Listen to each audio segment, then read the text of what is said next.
Réception pour me dire au revoir. Comme vous le savez, je viens d'être nommé directeur régional pour l'Organisation des Nations Unies pour le développement industriel en poste à Addis Abeba, où je vais représenter donc l'ONUDI auprès de l'Union africaine, de la Commission économique des Nations Unies pour l'Afrique, et j'aurai en charge aussi 4 pays, l'Éthiopie, le Burundi, le Rwanda et l'Ouganda.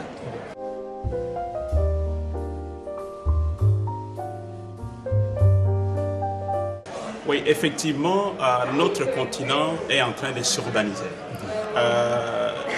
Depuis 2001, plus de la moitié de la population dans certains pays vivent dans les villes. Et donc, nous avons besoin d'une politique incitative engagée par nos autorités, à la fois au niveau national, mais aussi au niveau local, pour développer de nouvelles stratégies en termes d'infrastructures routières, en termes de logement, en termes d'accès à l'eau, pour permettre à cette population urbaine qui s'accroît et qui va continuer à s'accroître de trouver les meilleures conditions de vivre en ville. Je pense qu'il y a beaucoup de pays qui sont engagés dans cette perspective. Un pays comme le vôtre, comme l'Angola, la ville de Luanda, est en train de prendre des proportions. Et aujourd'hui, on ne peut pas concevoir une politique de développement au niveau national qui n'intègre pas les paramètres urbains. Et donc, dans ce sens-là, moi, j'ai fait le travail que j'ai fait ici au niveau européen pour sensibiliser nos partenaires européens sur ces nouveaux défis, que j'appelle une sorte de bombe urbaine à retardement, pour qu'ils prennent les mesures anticipatives allant dans ce sens d'accorder du logement, d'accorder des facilités d'accès à l'eau, à l'électricité au niveau urbain.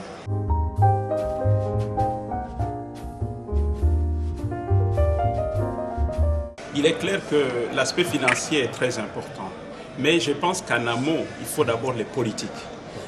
Et une fois que l'on a trouvé, si vous voulez, une vision sur le plan du développement national, je pense que les moyens peuvent suivre. Nos pays ne sont pas en déficit de moyens. Nos pays sont en déficit de vision, des visions qui rencontrent les préoccupations actuelles de nos populations. Et ce que moi j'essaie de dire ici est que l'Afrique est un grand continent. Nous avons beaucoup de capacités. Il va falloir que ces capacités, nous les mettons dans son niveau optimal au service du continent, mais aussi au service de nos pays. C'est vrai que ça va prendre du temps, mais allant étape par étape, allant solidement étape par étape, nous y arrivons.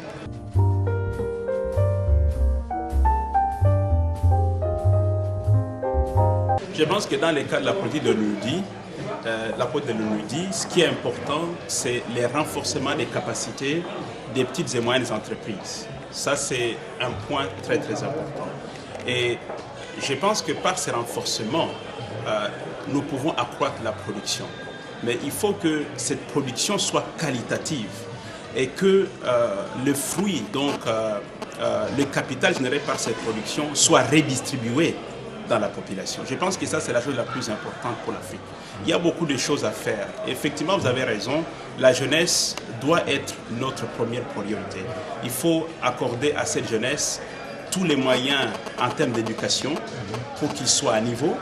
Mais en aval, par rapport à l'éducation, il est très important de mettre sur pied une stratégie qui crée, disons, des entreprises, une stratégie qui renforce les entreprises existantes pour que celles-ci soient productives, mais que la production soit qualitative aussi.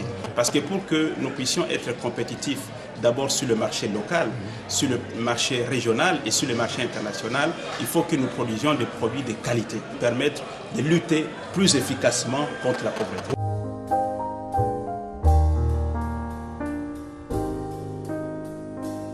J'avais dit que l'industrialisation de l'Afrique est un élément dans la stratégie de développement, mais c'est un élément important.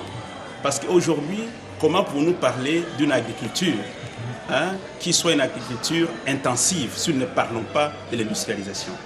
Il est certes que dans le cas de cette industrialisation, nous devons prendre toutes les mesures en termes sécuritaires, en termes de préservation de l'environnement. Nous avons vu aujourd'hui que beaucoup d'industries se développent, mais ne prennent pas nécessairement les mesures anticipatives en termes de déchets industriels qui peuvent polluer, qui peuvent créer beaucoup plus de mal sur la population que ce qu'elles peuvent apporter.